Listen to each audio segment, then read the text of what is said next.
Hello and welcome to another episode of the Uncommon Energy Podcast. On this week's episode, we'll be chatting about a few event results from this past weekend, the Puerto Rico special event, and then also the Korean championships that took place. Talk about some of those results in the Paldea Evolved format. We'll chat about best of three versus best of one in the Pokemon TCG, a discussion that seems like it's just part of the cycle now at this point. We'll break down our thoughts and kind of why people were talking about it right now and what we think is better.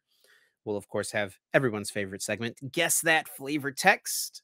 And then we're going to wrap up this episode with our North American International Championships meta prediction. If you're competing in the event, you're not going to want to miss this episode because we're going to go through our thoughts about all the major decks, if we think they're good, what techs we like, what card choices that we think are good for what matchups, all of those things, and so much more on this week's episode. My name is Chip Ritchie, and I'm joined here as always by my friend and co-host Azul GG.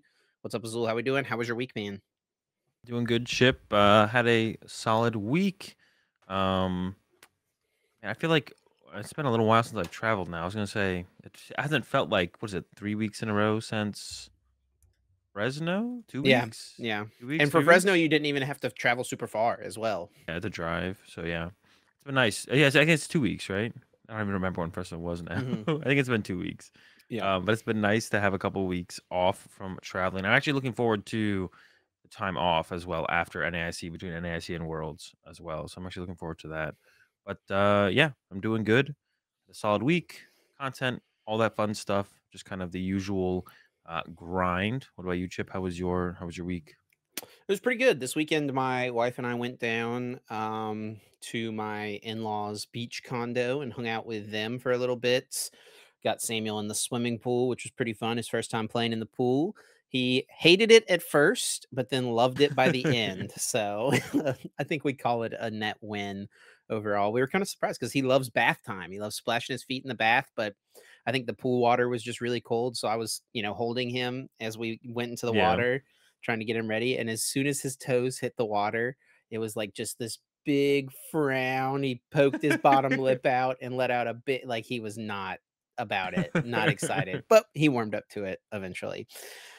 But yeah, other than that, good week. Excited for NAIC this weekend. I'm going to be commentating, which I'm very much looking forward to. And you, Azul, are going to be playing. And yeah, you've got a pretty good history at this tournament now at this point after getting the dub last year. You've already won one IC this year. I mean, we're going to make it three in 365 days, three internationals wins. Are you looking to defend the title? What are your kind of, as a competitor, Azul, what are you expecting to get out of this tournament? I mean, I don't know. It doesn't really change tournament to tournament for me, to be honest. Like, it's not like something I'm looking forward to more or kind of care about anymore.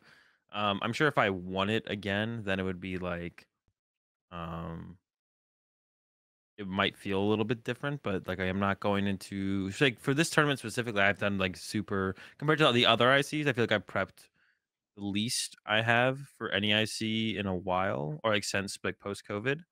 That probably a lot of that has to do with kind of the lack or the state of TCG PTCG Live. Live. Yeah.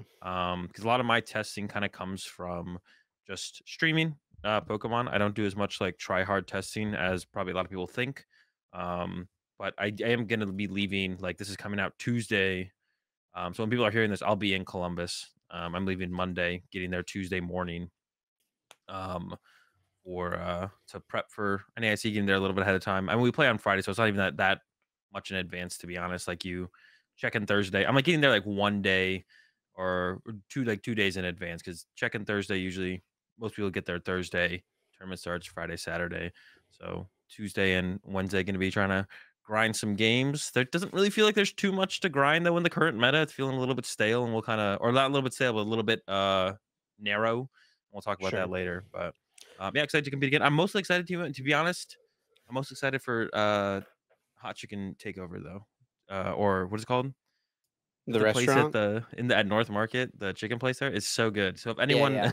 needs food recommendations, if it's their first time in Columbus or if they didn't know about it, North Market is pretty much the only place you need to go. for Oh, dude, food. They no, there's this pizza place across from the venue. Late night slice. That Yeah, place is Late pretty Night good too. Slice. That place is Yeah, good but too. that's literally right by North Market. It's literally like right next to North Market's Yeah, but behind it's it, I open think. later than the North Yeah, yeah, Market. yeah. Yeah, North Market closes at that's like 7. 1 AM, you're getting a piece of Yeah, pizza at I think it's yeah. like Benny's or something like that, right? No, late night slice. It's literally called late night slice. I think it's like Benny's Late Night Slice, but I might be wrong. Oh, it could be. I just Yeah. noticed late night slice. Yeah, Yeah. there's 2 of them actually. There's one Yeah. uh down like the main strip, downtown Columbus area. But yeah, to be honest, like that's like the only 2 places you need to know about for food. But yeah, the North Market does close at 7 p.m.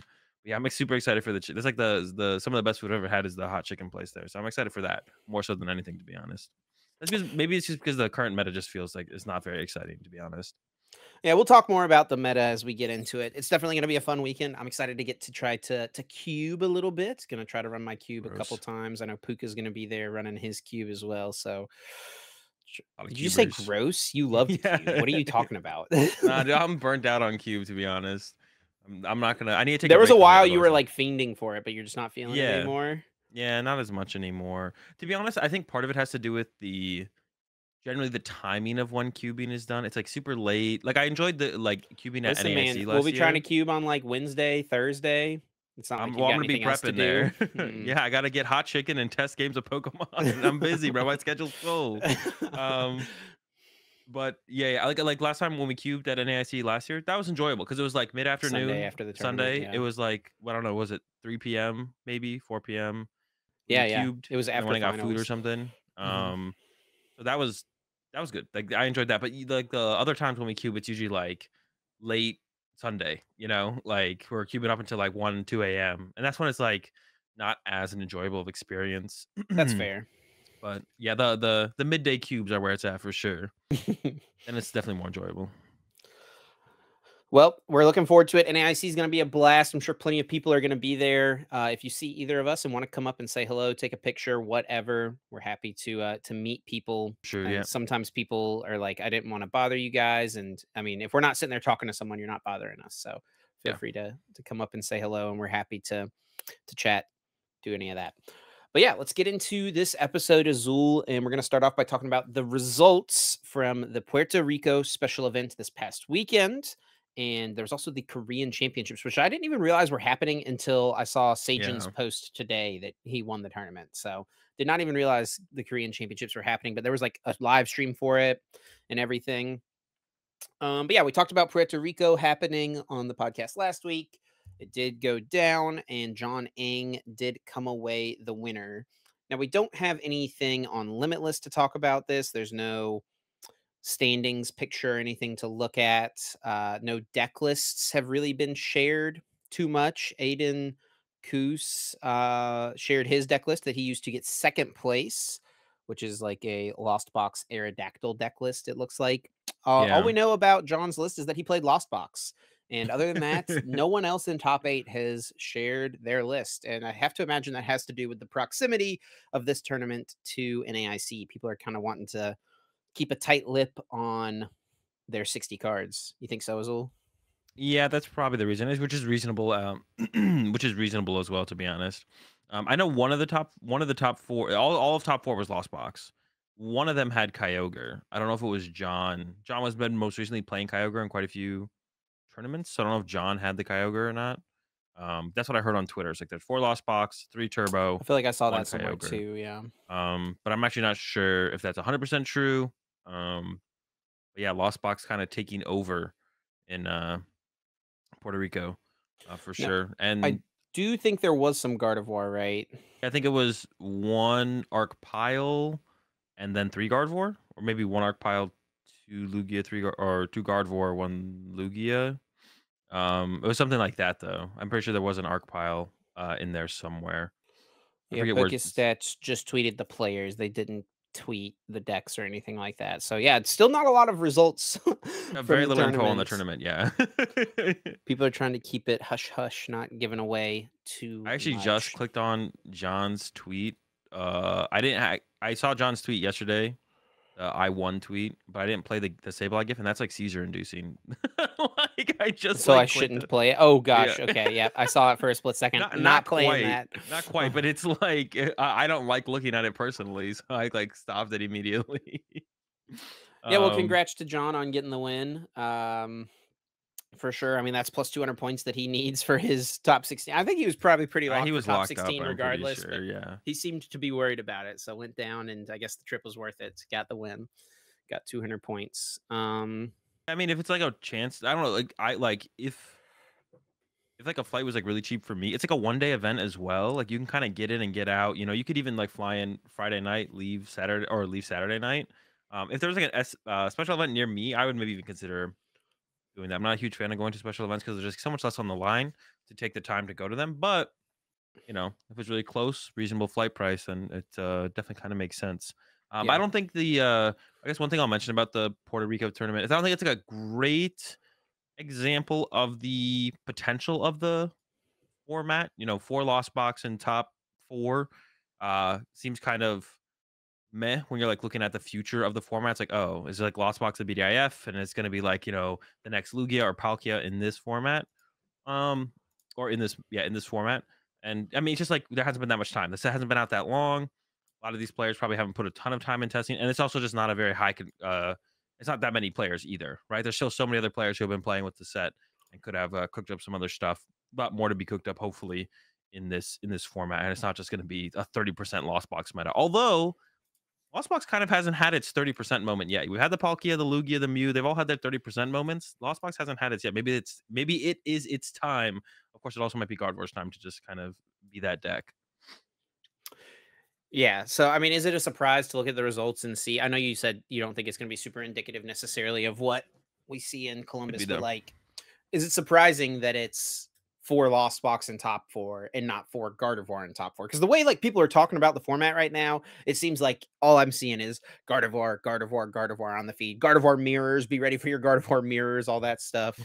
Um, Not really. I actually predicted it to win. I we predicted did, yeah, yeah. yeah.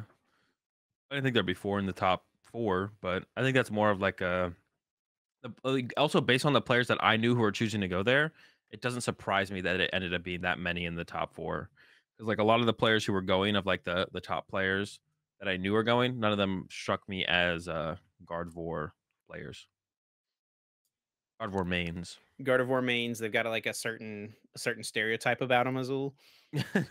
No, I just know none of them had been playing Gardevoir in Yeah, like sure. last format. Although it's definitely Gardevoir has definitely gotten a lot better.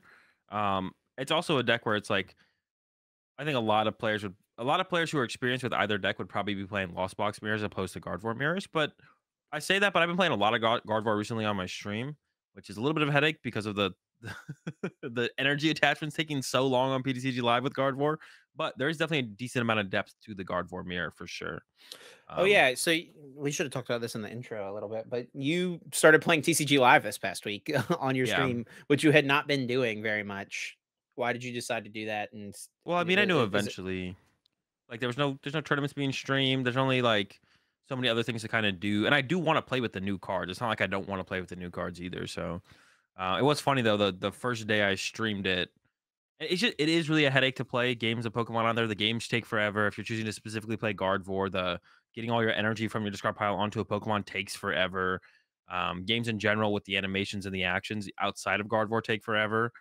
Um, but you know, I did want to play with the new cards, right? But it was funny though. The second game that I played on PTCG Live, the first day I streamed it, I got a a game-ending bug with Temple of Sinnoh, and there's I still think you stuff that's talked always about this happening. last week. Like, I think it was last week still that had happened, but yeah. oh, did it? Yeah. Okay. Yeah. And then there's still like weird stuff with like sometimes you just can't get the card you want off like you use a Colress, and then you go to pick a or like you use Mew, and then you just can't pick an item card there sometimes. That's like Yeah. maybe the most because that's literally could be game ending.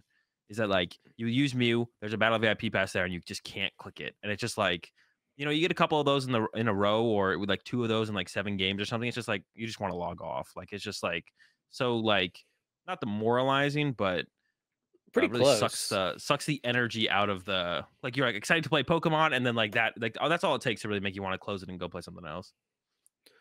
So in addition to Puerto Rico, there was the or sorry, not Japan, Korea championships that took place. We talked about Japan last week. Yeah. And the Korea championships were won by none other than Sejun Park. And Sajin is probably I think I've said this before, but I think he is probably just like the blanket best Pokemon player of all time. He's the Yeah.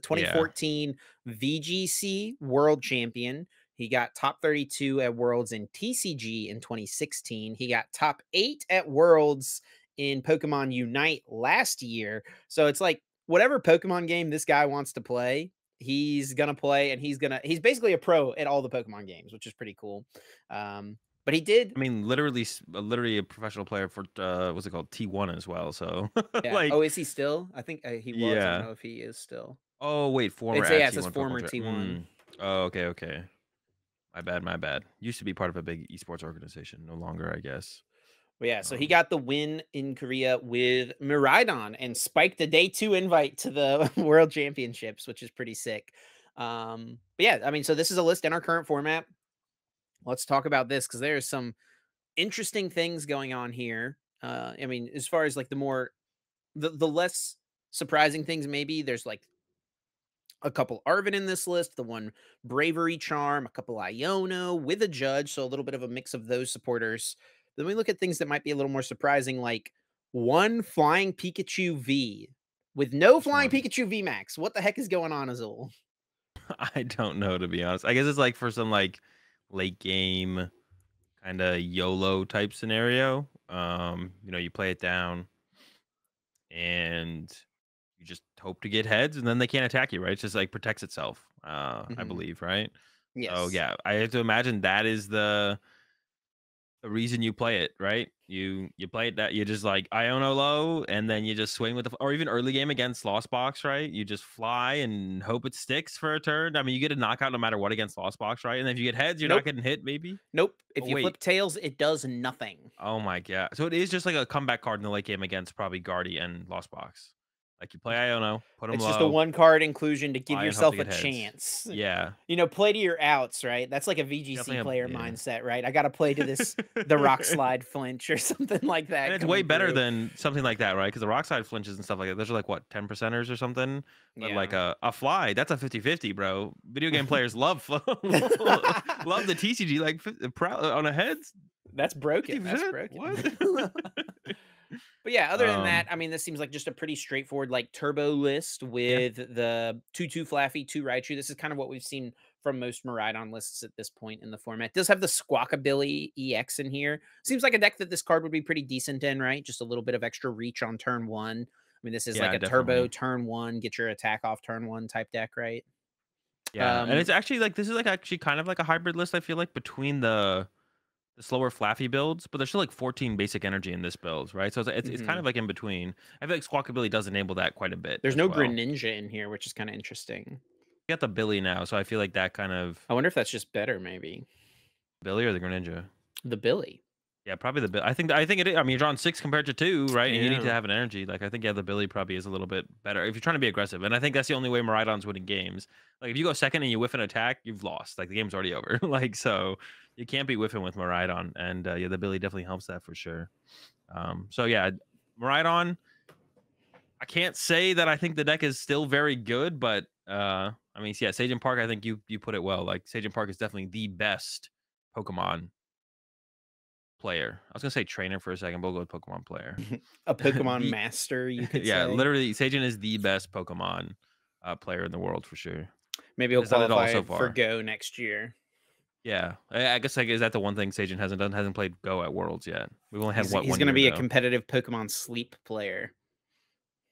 Never did it in Pokken though. Poken's gone now, so No, no, I think he did do it in Pokken. no way. I think he qualified for Worlds in Pokken. But didn't play at Worlds in Pokken. Yeah, I think so. Okay, I I mean don't that's know still closer than 100%. anyone else will get, like combining all the achievements together. I was talking to someone about this, and I think the reason that he plays all the games, I think it's like not that uncommon in Korea because it's pretty similar to what it used to be like with our format back in like 2010, 2011, right? Where TCG was one day of the event and VG was the next day. So it's like a lot of people play both Oh, games because that's they kind of don't cool. conflict with each other.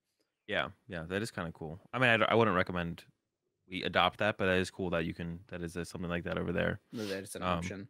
so yeah, the only way someone actually ever surpasses Sagen, it would probably have to be the Pokken World Champion actually gets good at all the other games and then like qualifies and does well. That's like the only way for Sagen to be like one upped as like the best Pokemon player ever. It's like the Pokemon, the Pokken World Champions, whoever they are out there, have to make their move into the other Pokemon games.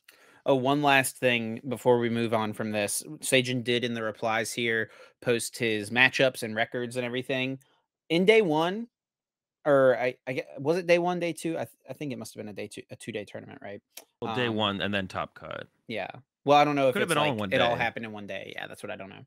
But Probably was all in one day. in Swiss, he only dropped 2 games, but one he went 6-0-2. So his 2 games were rounds he did eventually win, and then obviously one out in top cut.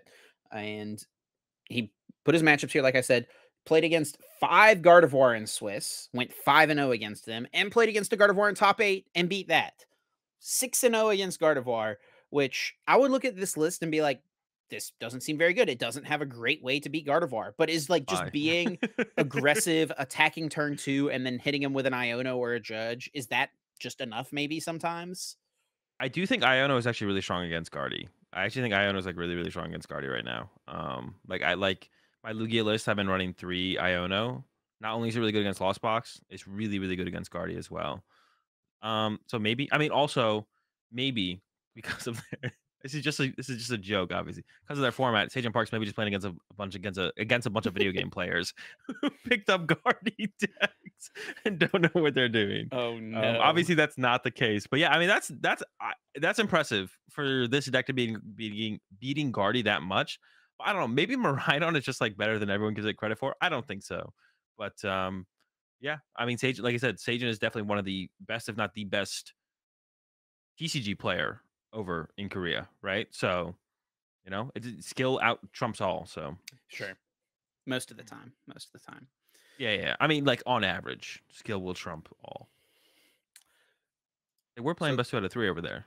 they were. They were. And speaking of best 2 out of 3 and best of 1, that was a bit of a discussion that came up on Twitter over the weekend. And it was a bit of a reaction to the results from Puerto Rico. Now, there wasn't a live stream for the Puerto Rico special event, but there was like a pairings that you could watch live getting updated. And one of the things on the pairings page is that it shows you how many matches from each round tied, just like up at the top. So like that number is Yeah. up front and center. And so I think that's where a lot of this discussion came from. And we're looking at round 1, 23 out of 63 of the matches ended in a tie. That's a pretty high percentage. 30%. Yeah. As we get through the tournament, it gets a little more normal. Round 2, 14 out of 64. Round 3, 21 out of 64. That's pretty high again. So like some of Yeah. these rounds we're seeing, 33% or so, 30% tie rate, I which I wonder would say if a normal tie rate. What do you think? Like what's a normal it's like tie rate around at a 10, I tournament? think, Like right? 10%, right? 10 to 12, I think, is like the average or the expected like average. Of course, it is a little bit format dependent. I wonder if round 1 there's more ties because it's just the first round of the tournament. Like people are a little bit less locked in, maybe a little sleepy, like not fully woken up. I And wonder you if can like see some on of these key average, rounds, like round 5, round 6, where yeah. it's like you have to win or you're eliminated from the tournament for a lot I of mean that's where also players. gentlemen's agreements will get involved as well, right? Where it's like they're gonna make sure that the round is decided. So that definitely the like there would be more natural ties, for sure, potentially if there was no possibility of a gentleman's in the game, but there is. Sure. So we'll see less No way to ties the know if later that's on tournament necessarily goes. part of it, though, right? I mean, it is like there definitely is. It definitely was multiple round or multiple matches were decided based on gentlemen's for sure in the tournament. There's no way it wasn't. Sure. It's just like expected. But yeah, also like yeah, like early rounds, more ties makes sense then I guess as well. I was actually, dude, I was thinking like maybe I should offer to like for like this one. They didn't have a stream, but we should have gone down there, Trip, and commentated it. I would I would have been down. I don't want to go there to play, but I would have been down to go stream it and commentate it, to be honest. Maybe. That's a Pursue. lot. You've never done like I guess you did do a couple of the commentary for the grassroots things, but you never did like Yeah. the production side of it. I never really did the production side of it, I but I mean, like kind of was there on setup day and saw everything that went into it whenever Dawes was getting everything we're set not up, bringing man. like we don't need to bring we're not gonna have equipment like Dawes had for what was the name of the Critical group, hit. the Critical Hit. We're not gonna have the setup like that. But it just I mean, all you need is a computer and two cameras and a mic or two mics, whatever. It wouldn't be Yeah, that hard to do. a little something. Yeah, Why don't you have these ideas like before that tournament happens? because I just assumed they would have a stream, to be honest. But now that I'm seeing more and more tournaments, more and more of these special events not have streams. I wouldn't mind going to a special event and then streaming it, to be honest. Bring the equipment and then We'll look at it. We'll look at it. If you're running a special event next season, hit yeah, Chip and Azul up. Maybe we can make something happen. yeah, definitely would be interested in doing that. But what do you make of this? More ties, like early rounds. A lot of people are saying this is indicative of the format, and NAIC is going to be a mess next week, right? That if we're, I mean, because if we're having 30% ties in the early rounds of NAIC, I mean, things are going to get a little wonky with a lot of 504s making it into day two. Maybe in day two, we see more 34 pointers making it through than normal. With the size of this tournament, though, 35 points might not even be safe, to be honest, which is going to be pretty Well, what wild. was it?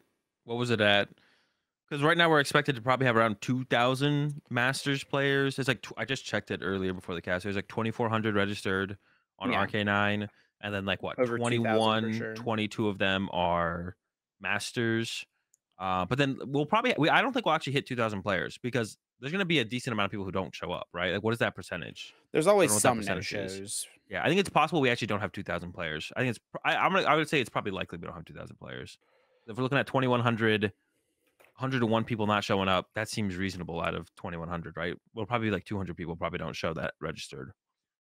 I don't know what the numbers usually are, though, to be honest. So, but what was EUIC? We can probably look this up on. That's what I'm looking for. Yeah, on PokeStats Live. Okay. It's 1,500 at EUIC. Okay, that's quite a bit less. That's going to be at least 400. That's going to be at least like 400 players less. We're at EUIC. That's hard to actually predict then. So the bubble at EUIC was 35 points. Two Ooh, people missed cut with 35 points at how many people made EUIC. it in? Only three Uh, made it in. three. Well, I don't know what their like Pedro might have been in the bottom. It might have Well, been the Aiden same. Aiden was Oh no, 36. he has 3 ties. So, Yeah. But Pedro has one less win, one more but like loss. No, Alex could have been. Well, no, he doesn't have this right amount of ties. I Pedro was guess 30. Oh, that's hard to figure out. Okay, it'll probably be 36. Like it might be a clean 36, or it actually might be that's 36 pretty bubble. wild, man. It might That's be pretty 36 bubble wild. out. There's a 36 might not be clean. huge difference between 35 and 36 match points. It's only one Yeah, match point, but going a 11 to lot. 2 2 between that and then having to go 12 1 2, right? Or no, 12 2 It 1, could be 12 2 30. 1. It could be 37. Like the tournament's like if we actually get 2,000 players, the tournament is a third bigger. That's a huge jump, isn't it? Yeah, I mean, it's going to be the biggest day 2 of all time without Yeah. question, right? This it could be like 36 might bubble. It might be 30. I don't know. See, I don't know the math on it. 37 seems like it might be the cut for Why the number can't you need for I cut. scroll farther down here? I don't know why I can't scroll farther down to see the So tie standings. I would say we're still gonna have people who go like 9-0. It's even more likely now that we have people who go 9-0. So I wouldn't say that we're gonna need a higher point. So ties are gonna be super punishing in general. Like if your goal is to try and do well, top 8, win the tournament, whatever, tying at all, it's kind of super punishing. It's Yeah. like even if you're going into day 2 at like I don't know 7 uh 02. Even then, that's pretty good. What would it have to be like 6? I don't know. I'm trying to like come up with a number. 603. That's Well, there like was pretty bad. That's like not very 159 good. people, 158 people day 2 of EUIC. I mean, are we gonna break 200 people day 2 of this tournament? Probably get pretty close. That seems reasonable. And so if you enter the Um, day at if you enter at 61, you can't make cut. you have to go Like, 6-0. You have to go 6-0. You have to go uh, 12-2-1 to get to 36 match points. but 36 might not make it. It might not. I think it's possible 36 doesn't make it. A third bigger is a lot. Like usually we're looking at like 1,000 to 1,200. Like what is the difference there for like the regionals that we have, or like 900 to 1,100? Looking at like comparing a previous tournament to like the current tournament you're in, it's like okay, what was the points you need for that, for this, whatever. But yeah, a tournament that's a third bigger than UIC. Yeah, it's possible. Like even if you come in at 61, you might just literally not be able to make cut, even if you 6-0. Well, it's like It was hard to you like. might I don't know be what able the to like calculations are 30. at. Dude, there's just no way that Wait, 36 can we isn't punch it a in? bubble at least. All right, punch it into the limitless calculator right now. Let's see what they say. The Swiss calc. So we'll do Yeah. 2,000 players Yep. with a tie rate of point 1. 15. Wait, Point point. No, we should probably do Well, 15 yeah, then. let's see if the tie rate's higher, right? Yeah. 2-day tournament, enable risky IDs, enable intentional draws. What is a risky ID? I think it's like, Oh, is that like IDing to get to IDing the to bubble. 36? Yeah, yeah. No one's doing that though. Get rid of that risky ID thing. Everyone at the top will be calculating it correctly. I don't know, man. I It's guess like we have people do be PokeStats throwing. live, so alright, cumulative players with day 2, 36 match points. It does say 6.6. 35 Okay. match points is 11. So this still has So day 36 is 2 safe. bubble being 35. 35. Yeah. Well, not bubble. You're bubbling. If you're one of the 35s, you're praying to get. You're like if you don't get in, Yeah. no one feels bad for you. Bubble in Like, versus bubble out, right? yeah. It's still If a you bubble. yeah. Yeah. Not the kind of I think a lot of people don't understand that. Like when someone's like, "Oh, I bubbled out," but it's like yeah, oh, I bubbled out. It's like, well, I don't know. You were one of 20 people who could have got in. It's like not like like let's put it to 10 though. Let's see what it says at I was 10. gonna do 12. Okay, that's probably more realistic. And that puts it at 8. Oh, wow. 7.9.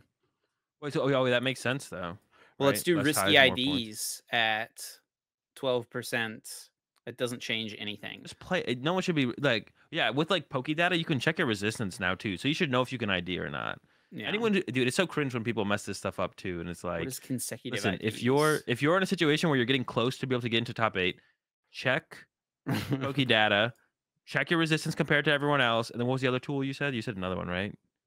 Check PokeStats PokeStats live, see where live. everyone's at. Like, there's Yeah. no way these ID things with the tools we have in the current day and age of the Pokemon TCG, these kind of cringe IDs that like put people where they were never gonna make it if they ID should not happen anymore. So check your Poke data, check your PokeStats live. If you're in contention for the top 8 or whatever, yeah, just do your due diligence and then play it out. Just get the dub if you have to. Don't worry about it. No more Yep. cringe IDs Shout outs to all the or people putting risky in the IDs. work I'm sorry. to make tools like this accessible for everyone so they know Whether whether or not they can ID in these last few rounds and yeah, stuff. whether or not you can make that risky ID. That's new though, right? The risky ID thing is new. No, it's been That there. wasn't. It's been there. Oh, really? I hadn't Yeah. seen that So before. like we see here at Fresno, there was 2 people at 34 and then 4 missed or 3 missed at 34 Yeah, dude. points. Like these people can go in and see their win percentage. So like Grant knew that he was 11th. He knew his resistance was the worst of the Yeah. people going So in even when he because of Poke won, we knew data. he was bubbling. But like Yeah. for Caleb, like me and Caleb looked at his resistance ahead of time. I wasn't super confident in it, but he was pretty confident. He was like he knew he was probably pretty set with taking the ID in the last round to make top 8. But I don't know. I think Caleb played against Sawyer on the ID, so Sawyer also made top 8 there. But yeah, the tools are there, so to make sure you do your due diligence and Oh yeah, check Caleb's that. resistance was 59.72%. Like Pretty good. that's pretty good. That's But pretty yeah, good. use the tools available to us. I guess that's another point, right? Like, the good old classic discussion of round 9, day 1. You're sitting there across from your opponent. You're 6-2 in round number 9. You can take the ID to make day 2 at the largest Pokemon event in the history of the western part of the world, Pokemon events. Do you take the ID to make it into day 2, or do you play it out because you need as many match points as you can get? It probably um, depends on your goals as a player, right?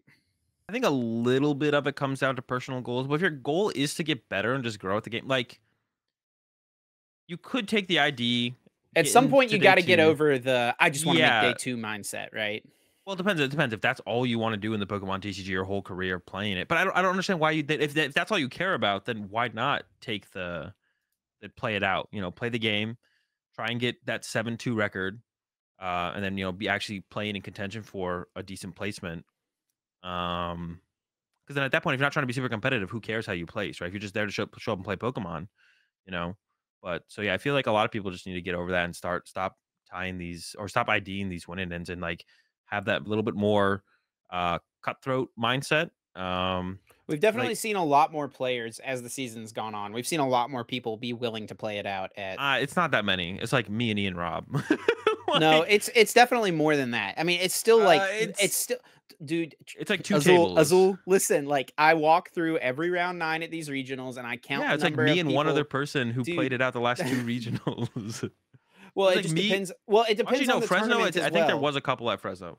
At I mean, but one yeah, of them was like me. One of them was Justin Bukhari. So it's like Yeah, David Tom have also played it out in round 9, the guy who Okay. got top 8 with Darkrai. Like, there's more people out there doing it than just you, bro. Like, Yeah, yeah, that's true. That's true. We need more though. There needs to be more. There needs to be more.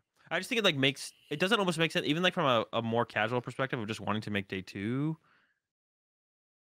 If your goal is just to play Pokemon, then I feel like even at that point you'd still want to like play it out. I don't know, like maybe I'm just like a little bit too competitive in that area. I don't have like the mindset of just being content with like something else that's not as much as possible. So yeah. I mean, there for is me, it's more hard money to on the line as understand. well here at the internationals, right? Like, getting top 32, Yeah, but which you're you not can getting top still 32 if you come in at 6-1. Like That's not you're true. That's not oh, true. well, obviously it's not true, but like your chance to do it is so much less than if you come in at 7-2. Like a Sure. lot less. If there's 200 people in day two, would you get money for top 64 though? You do get top 64 Yes, money. 500 bucks, I think. Yeah, I think it's 250. It's 500 for top 32, I I believe. think it's I 500 could be wrong. bucks. That's pretty good. That's all right. But yeah, still, okay, I think I hope on like from a competitive standpoint that we get to the point where everyone plays it out at 6-2 at these major tournaments. For some of like the smaller, well, actually, we don't really have those things. Like in Europe, I think ID at 61 makes a little bit more sense. But even then, I'm actually not too sure anymore, to be honest. Like the 500 person regionals, it theoretically makes a little bit more sense because then you can go like 4-2 day two. No, because you don't even have them around. You could go like, could you go 3-2, 4-1? You could take a loss, I guess. I don't know. Obviously, if you have like a bad matchup and you know what your opponent's playing, then like offering the ID, and if they're cool with it, then that's like different. But Yeah. yeah, it'd be cool to get to One the match point point where is better than everyone's playing it out. 0 in that instance. Yeah, it'd be cool to the point. If we get to the point where everyone's just like playing it out on the win, I think that'd be cool. Like from a competitive like It's standpoint, like the way I never view gonna it, like happen. it would be a cool evolution of the community. I mean, wonder what they do, and I wonder what Magic players do. I Oh wonder my what those gosh, tournaments do. dude, not this again. I'm just If Magic curious. does it, we just need to do it. I don't I think mean, ties pretty exist sure. in Magic actually, but I don't know 100%. No, I'm pretty sure they do. It just doesn't happen. It doesn't happen naturally. Yeah, they have IDs. They have ties. They have ties. It just Okay. doesn't happen naturally. You don't naturally tie It with makes Magic. sense, right? It's Because we do it, and so everything that Magic does, we should do, and so because we do it, it I mean, means well, I mean, Magic we've literally probably. been copying them for years at like a really slow rate. Like I'm just saying. But Well, yeah. regardless, this has been derailed from our original What we're trying to topic. say is, if you're 6-2, play it out. Okay. You know, and then if you really truly like, if you're just trying to have fun in Pokemon, like if you don't make it, there's stuff like side events. People are cubing, playing old decks. Like there's a lot of Pokemon to still be done. But then if you come in at 7-2, you feel so much better because you're not one of the 6-1 plebs, and you're ready to like take on the tournament on the next day and not just get top 128. So don't ID. Also depends on your goals, right? If you ID and you get into day 2, you get your Worlds invite. Okay, That's that's true. That's like the one. That's like the one situation. Yeah, that is true. That is true. If that gets you your Worlds invite, that's definitely a different story. Good catch there, Chip. Good catch there. yeah. But in Yeah. general, also for a lot of people, a lot of people who are at NAIC have to win the tournament to get their Worlds invite. You're not winning it if you go 6-1. But if you're 7-2 going It's into day true. two, Or your a lot of chance people for your have to Worlds get top invite. 8 to get their Worlds invite Yeah, even. there you go. Then you got to be playing it out. There we Yeah, go. you got to go for broke at that point, right? Yeah, we're all in, baby. Oh, we're changing games. Don't feel bad either about it either. I think that's one thing too. Like a lot of people like it's like one of the things that I feel like comes up a lot is like people feel bad about like calling uh a judge on their opponent when they're playing too slow and stuff like that. It's maybe not even malicious, but like yeah, you gotta like you gotta be like, it's one They of those things feel that a lot of bad people about aren't playing it out comfortable and with. then like beating their opponent out of being able to play day Yeah. 2. Yeah. And then their opponents, yeah, a lot of people like you have to just be comfortable with it. And if your opponent is like a reasonable competitor, they might, I mean, in the moment they might be a little bit down, but if they're a reasonable competitor, they'll understand the situation. So don't feel too bad in the moment, like Also, or remove yourself from feeling bad in the moment. this is going to be the No first emotions. time ever that we hit this kicker at a tournament that's been on the international championship page since internationals have existed. But there is a kicker for 1,600 players. And if we have over 1,600, then the top 512 get 60 championship points. So there's going to be a decent amount of people who probably wrap up those last few points they need just by getting top 512. But getting top 512 at this event, I mean, you probably still, I mean, what record? 5 Oh, 1 3 or something like that. Or no, not that bad. 5 4 2 maybe. 2. Well, we're gonna be quite a bit over the kicker, right? We're looking at like if we had just hit the kicker, it'd be pretty easy to get 512 to be honest. If we just had 1,600. Mhm. Um, but I'll because do we're the gonna be Swiss at like calculator again. 2K. All right, hit it with the Swiss calculator. Shout out Limitless and Robin for for doing for all everything they for the do. Pokemon Yeah, community. yeah. What does the Oops, that was calc one-day say? tournament, two-day tournament. I wonder if Magic has a Swiss calculator on Oh their my website, their gosh. home website. Let's see. We have to go to like I'm just saying. Like I'm just saying. What are we 16 looking match at? points would be the bubble there. What is that? 531 531, is the bubble. right? That's 746. Oh wait, no, I was reading that one down. Wait. yeah, Yeah. that's Okay. 531 Oh, but does it not tell you just the players? Um. at a specific record. Yeah, Yeah. Is that what it says on the that's right side? this.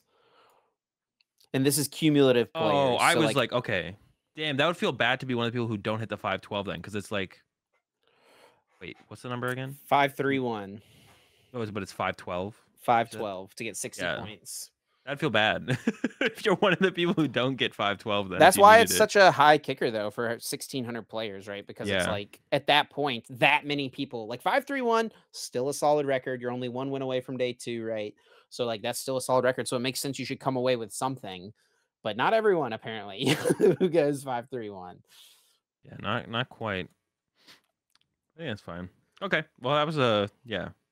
We kind of got derailed. This Yeah, we were section talking about Azul best of one was versus best of best of one five. versus best of three. So Well, I don't know. We had some good discussions here. We showed off the yeah, limitless yeah. calculator, so now more people know how to use it, and won't mess up their their tie-ins or whatever placement they're trying to get at NAIC. So we educated the people quite a bit here. But yeah, best of one versus best of three. A lot of ties at Puerto Rico. So the discussion has been had on Twitter a couple times. I do like how Twitter is like now the hub for all the discussions in the Pokemon TCG. Yeah, for a long time it was Facebook and that wasn't it. Cringe. The But forums yeah, were that's like before my time, but I feel like forums yeah. is like a better option than Facebook to be honest. But I I am mean, it's glad hard to it's manage Twitter. forums with that many people, though. That's like one of the problems. But yeah, a lot of people were talking about best of one versus best of three with the tie rate. It's like Pokemon is obviously not supposed to be a best two out of three game if there's this many ties. Um, I don't know. I think even in like I've played Lost Box for a long time now, and recently I've been playing a lot of full three games. Like three games have been being played, um, in majority, if not almost all my sets recently, like Fresno, Milwaukee.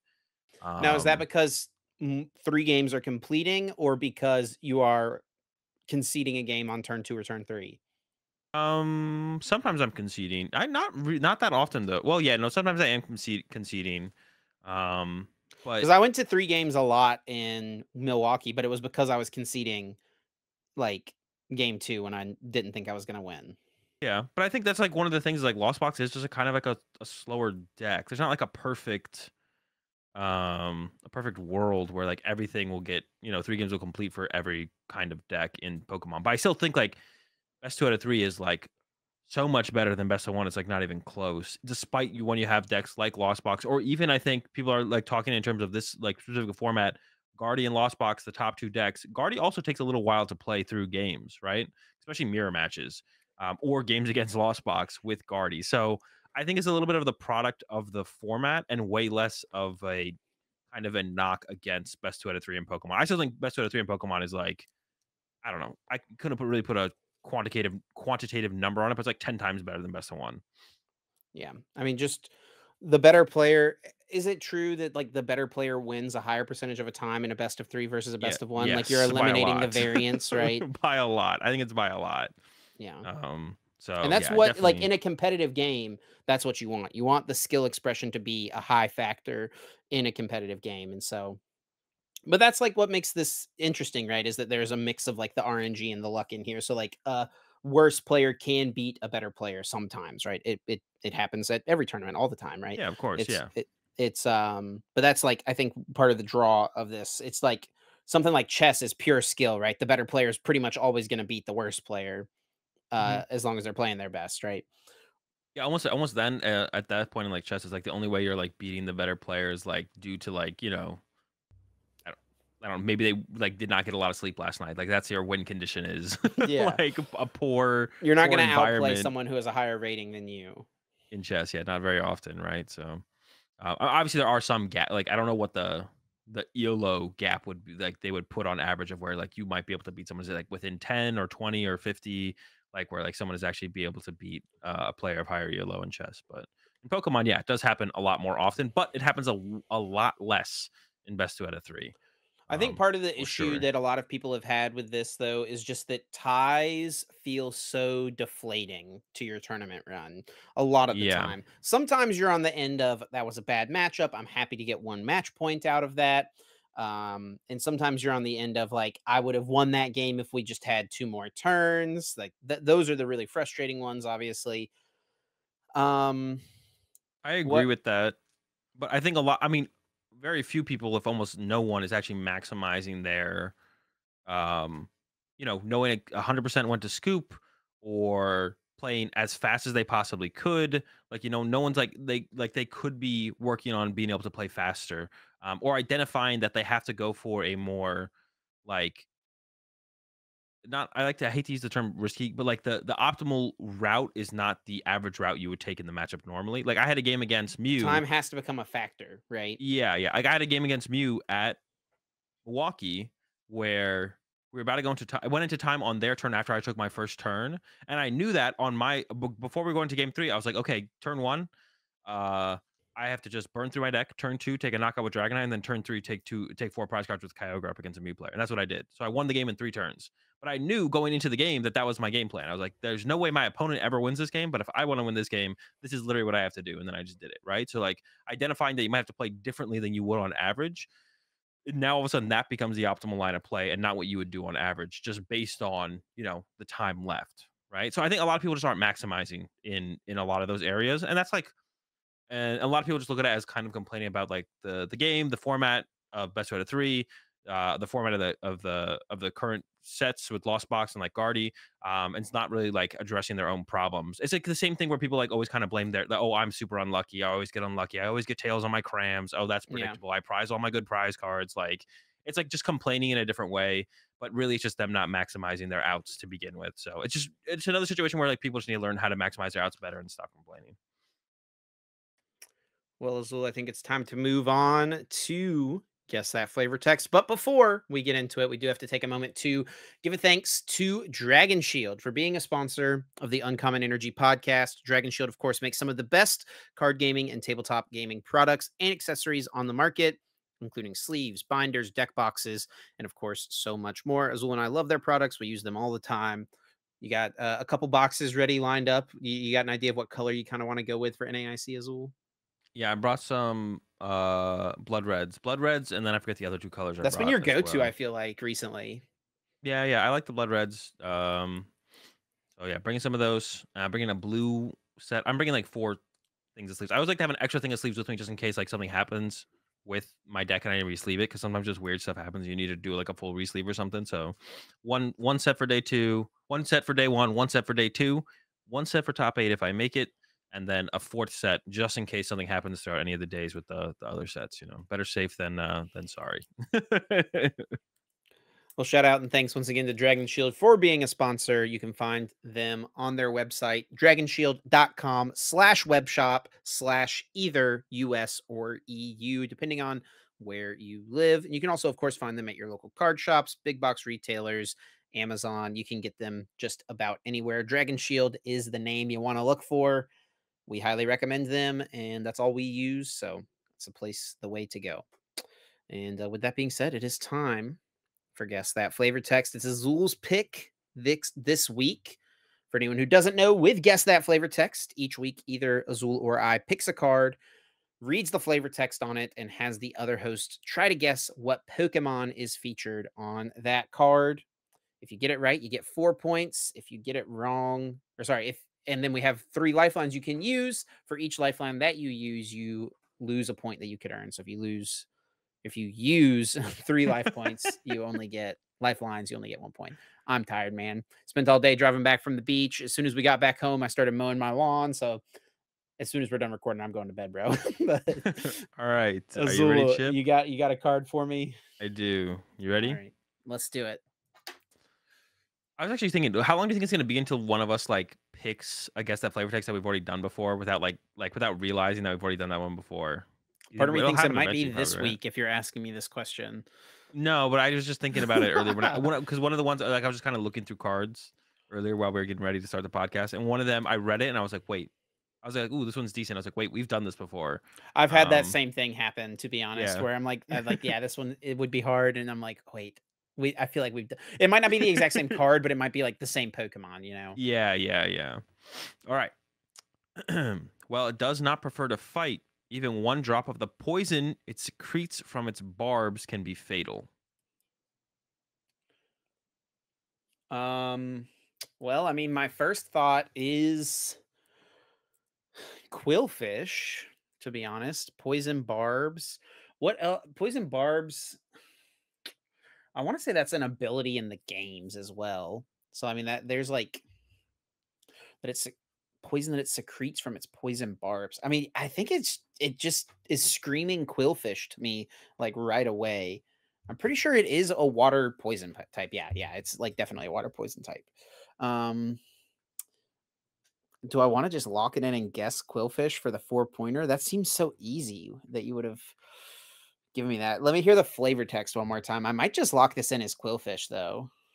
Well, it does not prefer to fight. Even one drop of the poison it secretes from its barbs can be fatal.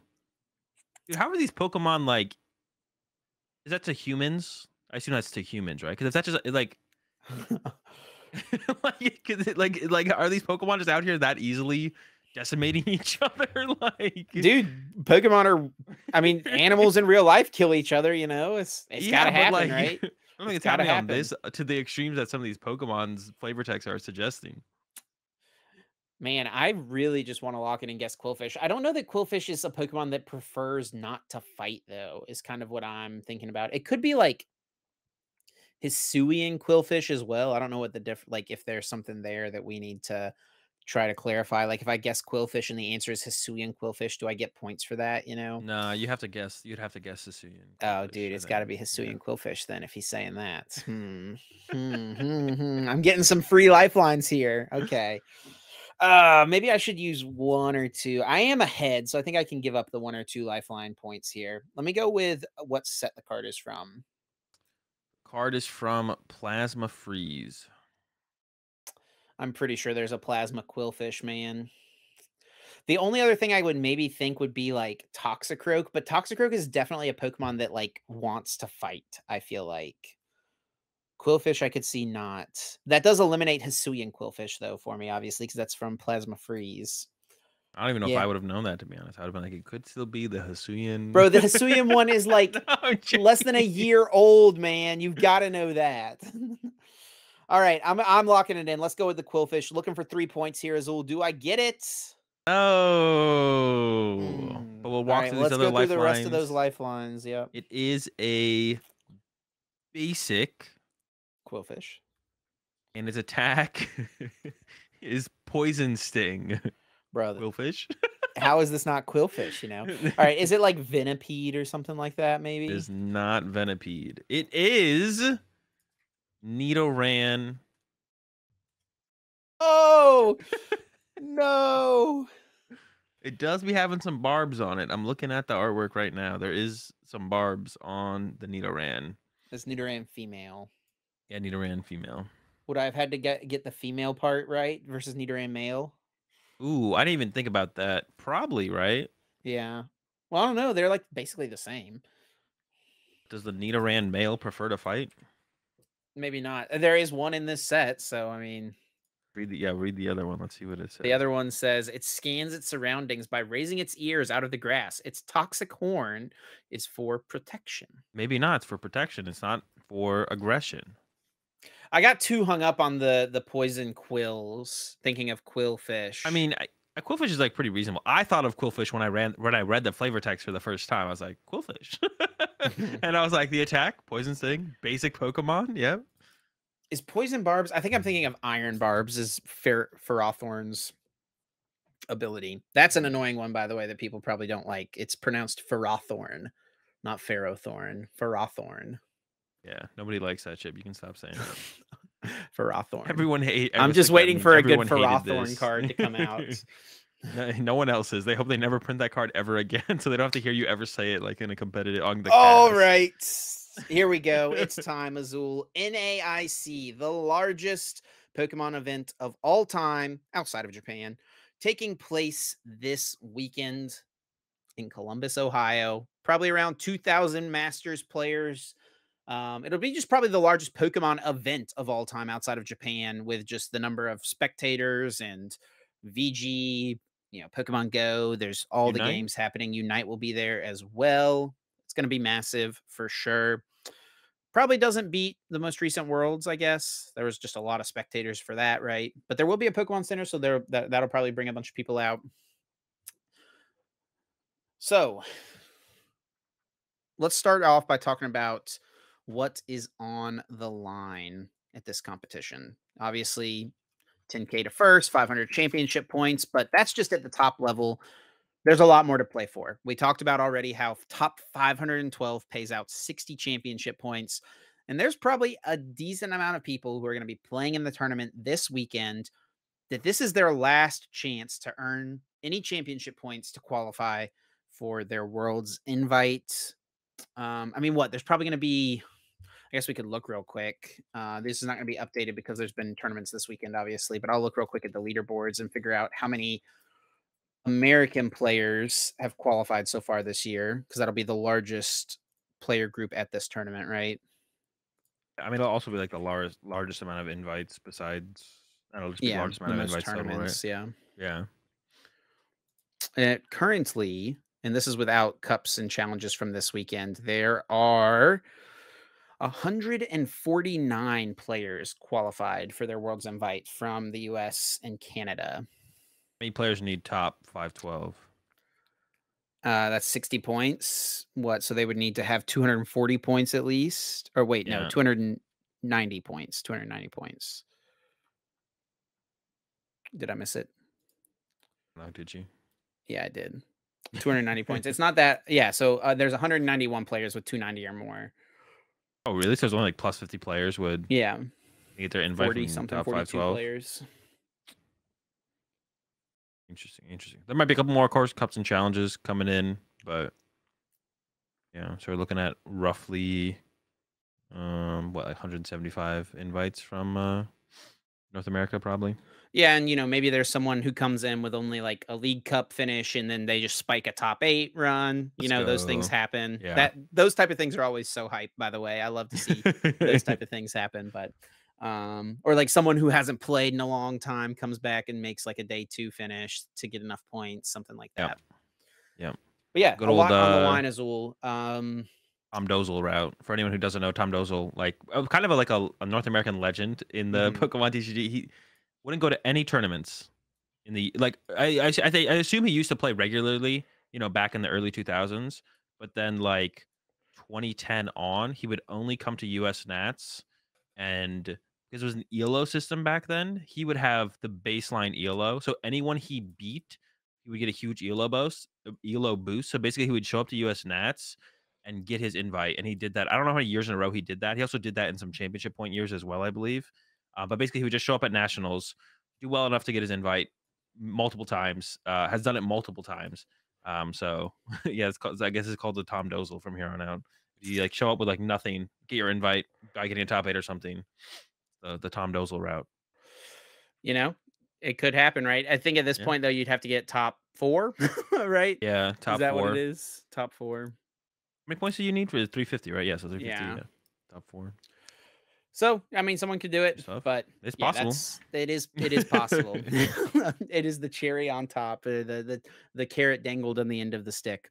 Definitely worth going to like that 1 or 2 league cups and get a couple points before an ASE just in case, Just go play some Pokemon, have some fun locally, get a couple points Get just in some case. practice in with your deck as well, Yeah, it's right? a little practice, a little prep, a couple points just in case you make that top 8 run. You're Azul, invited do out of you nowhere. have any did you ever find yourself in that situation where back in like, obviously this has not been the case for you for many years, but did you ever find yourself in a situation like at the end of the season where you're trying to close out that World's invite, you just need like one more finish? Do you remember a time like that? Just my first year, yeah. The first Worlds invite I got 2013. I needed to place like top 4 at a league challenge or something. Do you So remember like feeling any pressure or anything like that? Nerves, how you dealt with those things? You're obviously a uh lot younger back then, but Not that I can remember really, to be honest. I was just like, I had like a couple challenges in a row, and I was like, well, if I get top 4 at any of these, I just get my invite, lock it up. I was like pretty much guaguaranteed to get it at that point. I guess you Um, had it didn't come down to like the end of the season. no, no, it wasn't You at had like Nats or time. anything like that. No, Yeah. no. Yeah, I had a little bit of time. I think I did go to nationals that year, so I still could have gotten it there if I needed to. I It got was my nice to invite lock it in up beforehand. 2017 and 2018. 2018, I got it during like a quarter three League Cup, I think. So I got it like halfway through the season, locked it up. And then in 2017, though, it did come down to NAIC. I needed to get points at NAIC in order to secure the invite. I think I've told the story on the cast in the past, but it literally came down to my last round, round 9. If I win, I get my invite. If I lose or tie, I get no points. Or I think if I tied, I would have still been on like the bubble record, I think, to get points. It was something like that. But Yeah. when like locked it up, got me the invite. And I was able to do it, was able to get the win. But I do remember kind of going into that that game like, yep, this is it. It's gonna be tough. But we did end up getting there. So yeah, I mean, I think the best advice to give to anyone who finds themselves in a situation similar to that, where it's like this, it comes down to this event for them to accomplish any of their goals, whether it's your invite or day two, whatever it is throughout the year, being a better Pokemon player, as Azul would say, um, is just try to treat it like try to put the stakes to the side and just treat it like another game of Pokemon where Yeah. you're trying to make every correct decision as close as you can and just like play your best game. Put everything else to the back of your mind and just focus on the game at hand. And then if it comes through and you're able to get your invite, make those goals happen for you, celebrate afterwards. And then, it'll be such a relief and it'll feel so good. But in the game, try to just like not let that be something weighing on you, because if you're focusing on that as opposed to your game, you're increasing your chance to find yourself making a mistake, right? Yeah. And it's like really easy to say, and like everyone kind of knows it. Like if you like thought about it and like talked about it, you'd kind of be like, oh yeah, it makes sense. Like if I, Yeah, it just is kind of easy to treat it say. like everything. I'm trying to remove my, but it is kind of hard in the moment. Like everyone's first stream game, first top cut, in like a regional or something like that. Like all those things. You have to really experience it at the end of the day, to be honest, to kind of get through it and be able to become a more mentally strong player. So you have to like kind of do it no matter what, or like your first regional, whatever it might be. You have to go through the experience to some extent. And because I've been playing for so long, and it's not something I even thought about back in the day, to be honest, like I don't really have good advice for people ever in these kind of scenarios when they ask me that question, like how do I mentally prepare for my first regional or my first top cut or the first time on stream, or playing on this, you're winning in for your invite.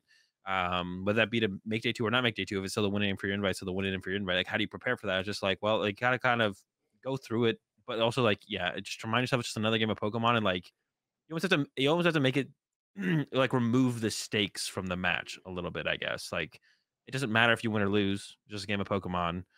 But it's really hard to it's easy to say that. It's just harder. It's really hard to do that. So at the end of the day, you just kind of have to go through it. The more Yeah. times you go through it, the easier it'll be. Yep. Without a doubt.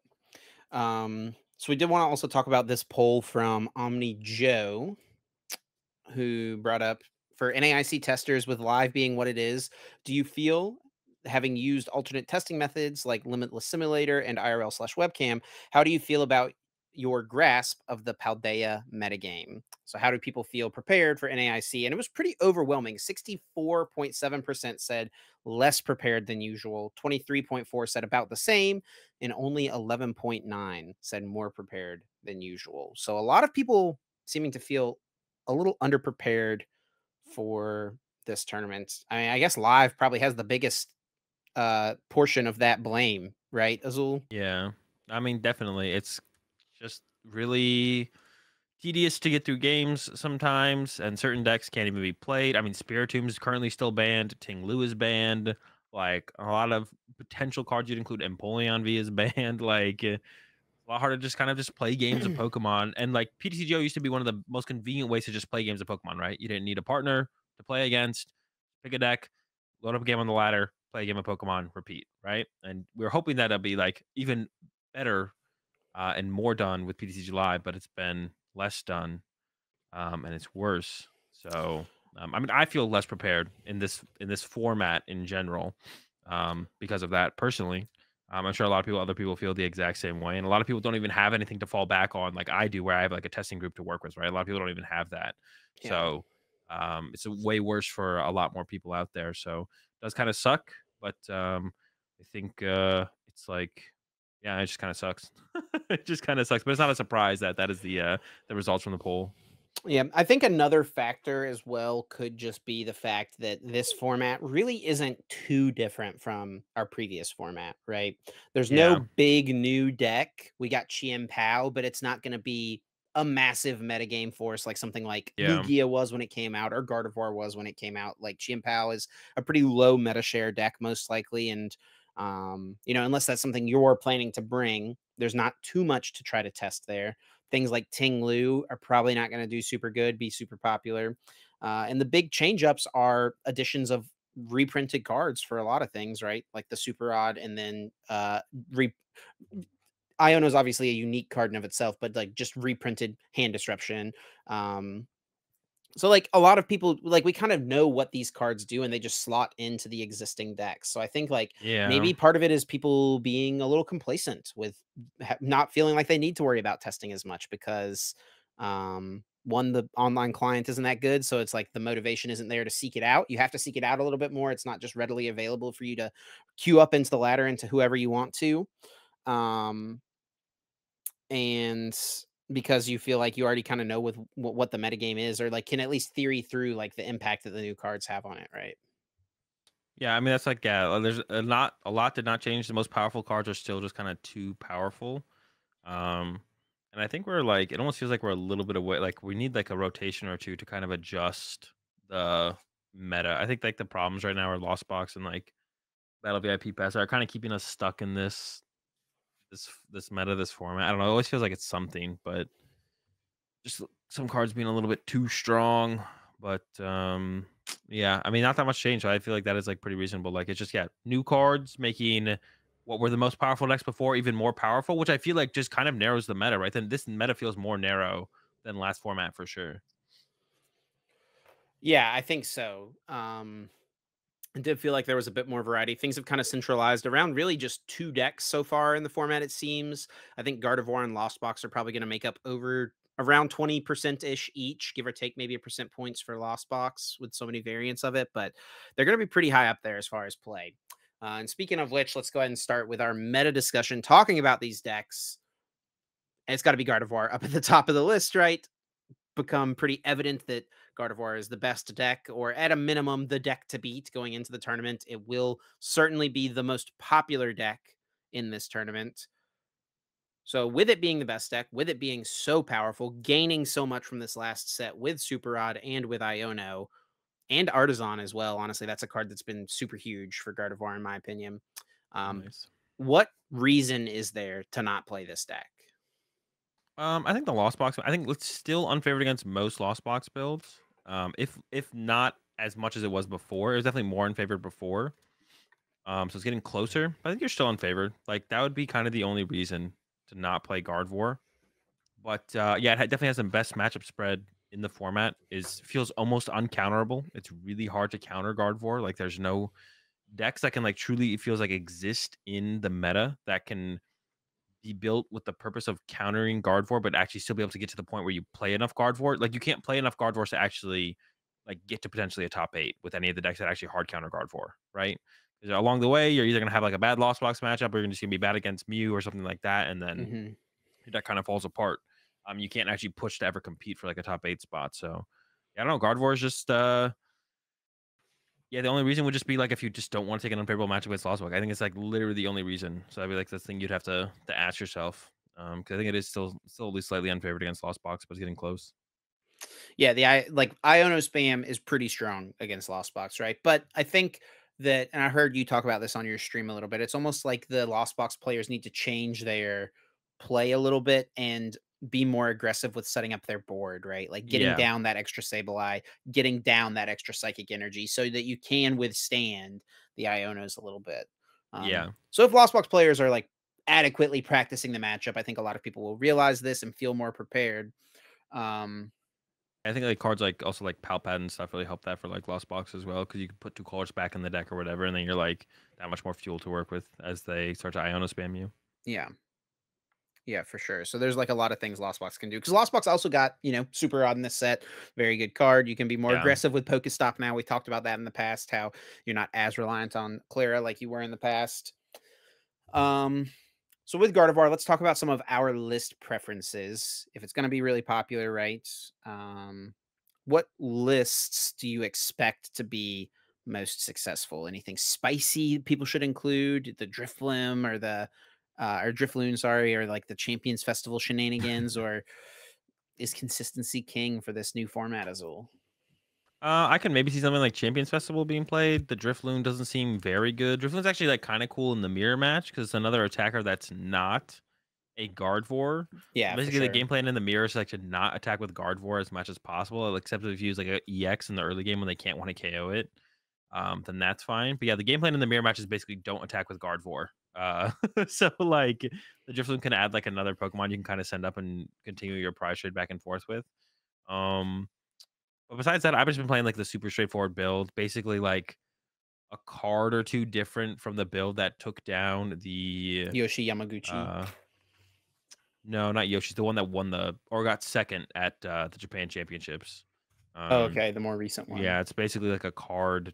It's like a card different from that. The card or two different from that, but yeah, I mean it seems like most people are playing like that almost that exact 60 or like two cards different, right? Yeah, very So close. this has been like the go-to. I do like the Spiritomb. I think my biggest thing with the Spiritomb is it's obviously very good against Mew, but I actually think Spiritomb is really, really good against Lugia.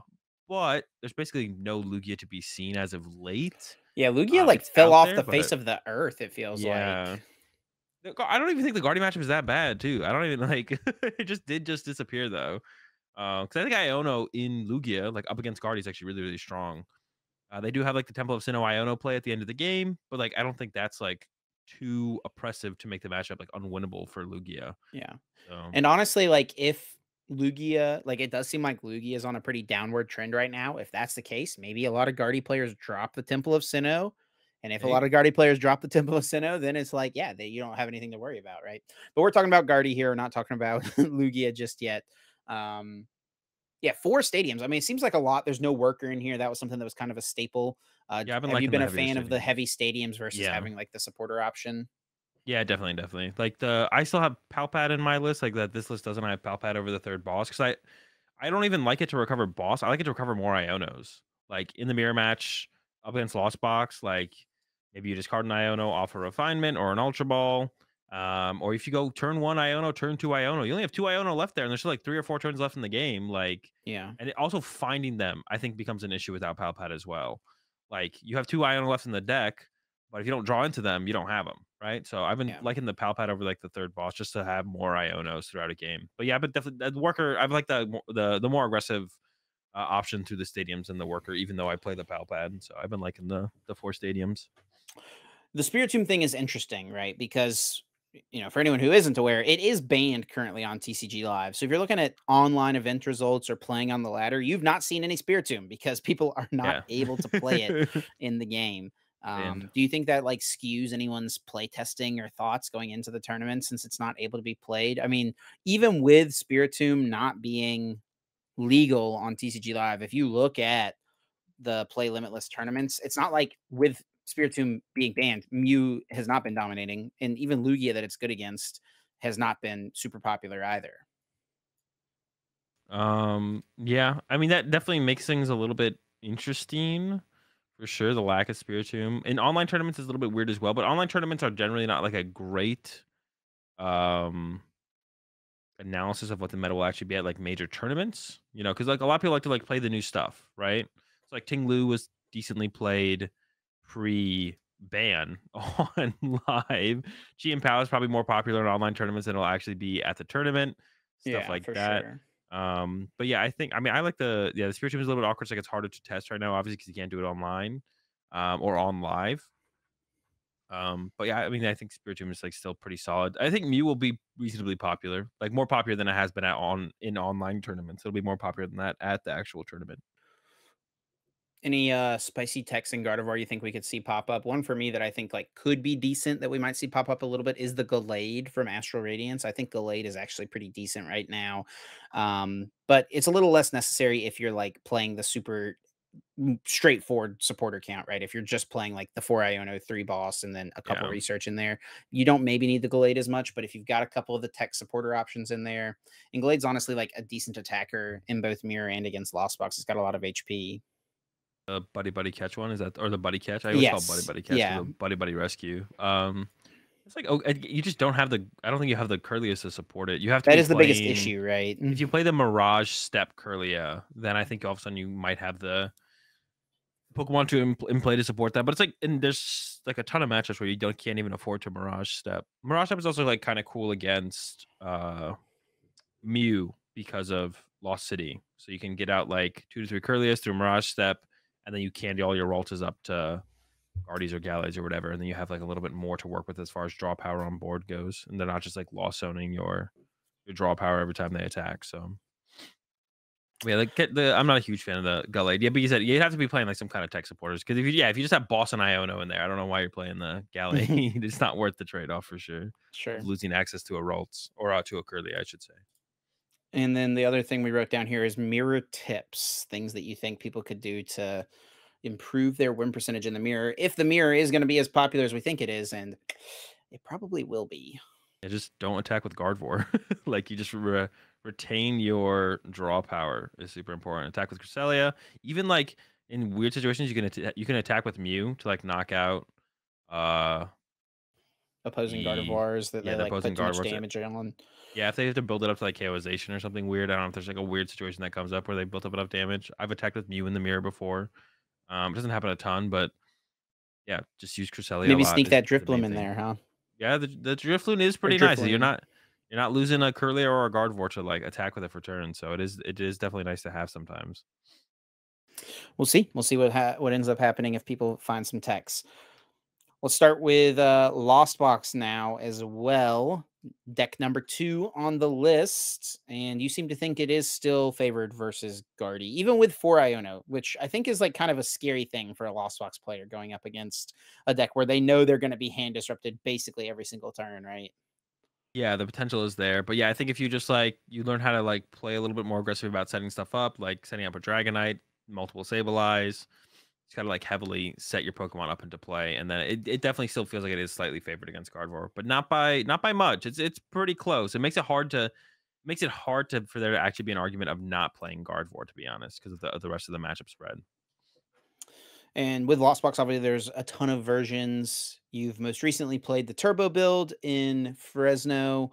Um, you played Kyogre for most of the last formats. You've played the Sky Seal Stone box that you won OCIC with. So you've played Lost Zone box and pretty much all of its variants. You even played Sablezard at Yeah. UIC. So, as someone who's played so many versions of the deck, what's best right now? I think like initially Kyogre seemed so strong because of Super Rod. Like Super Rod is just a massive boost to the Ogre, but is Iono too good against Ogre? It's like in the Guardian matchup it is, but like yeah, but you have to like play a bunch of other cards that are like specific to Kyogre, and like Lugia is not as popular as it has been. And then the Yeah, which was Ogre the isn't main reason as Kyogre was good, right? yeah. I feel like Kyogre is probably not the way to go. Just like some kind of more turbo-ish build. I know Aiden just got second with the Aerodactyl type build, but I don't think there's enough Lugia to warrant the Aerodactyl right now. So I'm not a huge fan of like the Dactyl uh type build. So I think just like some kind of turbo, not quite as turbo as the Fresno build. I think that was a little bit too turbo. You don't need to go that turbo. You need to go that turbo to be able to beat Lugia, I feel like, but you don't need to be that turbo against like Guardian mirror match and stuff like that. So wouldn't play anything like trekking shoes, but still like vacuums, Force Seal Stones, Pokestop. Pokestop is just such a good card. It's such a better card in the deck now that there's no Clara, or that you can not play Clara. A lot of people are still playing Clara, but I don't know. It probably is still good to play the card, right? Like, I wouldn't.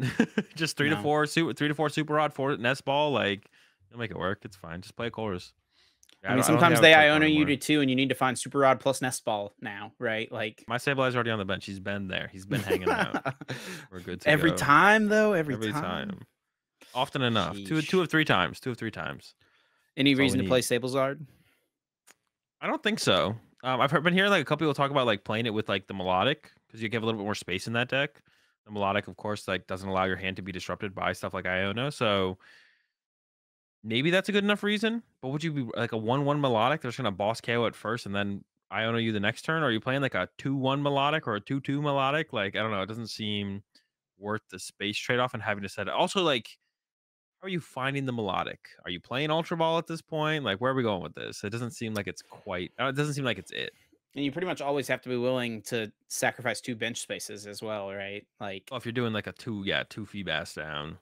right? Because, I Um, mean, you almost have to, right? Because unless you can get to a point where it's like, if they're bossing on this turn, then I win the game next turn regardless because they didn't disrupt yeah. my hand, right? But Well, also, I mean, like, if they're going to boss your melodic for a turn or your Feebas, that means they're not KOing your Sableye, which means you can then set up another Sableye or even another Sableye, and then you just have like a little train of Sableyes ready to go, as the game progresses. there is the Um, Ascension Feebas, right? So, like, yeah. theoretically, you can get to a point where, I mean, maybe in like an ogre build, this wouldn't be Yeah, I know Ogre Sablezard. builds. I mean, Bernardo Diaz actually played this at the I don't know what tournament it was. It was the tournament in Europe, the most recent tournament in Europe, I believe. Turin, the Turin special event. They played Ogre Lost Box with the 1-1 melodic. So basically, you could sit there, and it's a lot better now because you have Super Rod. So like you can Super Rod back in the Feebas and the melodic, and then Ascension into the melodic, and then they can't disrupt your hand and they KO it. And you can even do it again until you eventually build up to the Ogre play, and then you just Ogre them for the game. So it is kind of cool for sure. Is it worth playing though, is the question. And the answer is maybe not yet, right? And the thing that's I don't interesting think about so. this No. tournament as well is the fact that this format is our world's format, right? There's nothing new coming out. There's not going to be a rotation or anything like that. So like this format Yeah. for this tournament is going to heavily impact what happens in the world championships in August. So yeah, When we'll was the see. last time we had like a? How long have we had like something new for Worlds? A while now, right? Let's see, 2018, did we get a new set? Got the We did. Gardevoir. We got the Rayquaza GX, right? That was Yeah, that yeah, we first got set. Rayquaza GX, and the year before that we got Gardevoir. Guardy GX. 2016 might have been the same. No, 2016 we got Steam Siege, but Steam Siege just didn't change much. We got Yeah, Volcanion, which wasn't very good, and it then was just Night we March got the still. Yeah, Talonflame, but and but but Greninja, it's right? still a set did release. It's been a while since we've had no switch up for Worlds. Actually, nothing new set or rotation.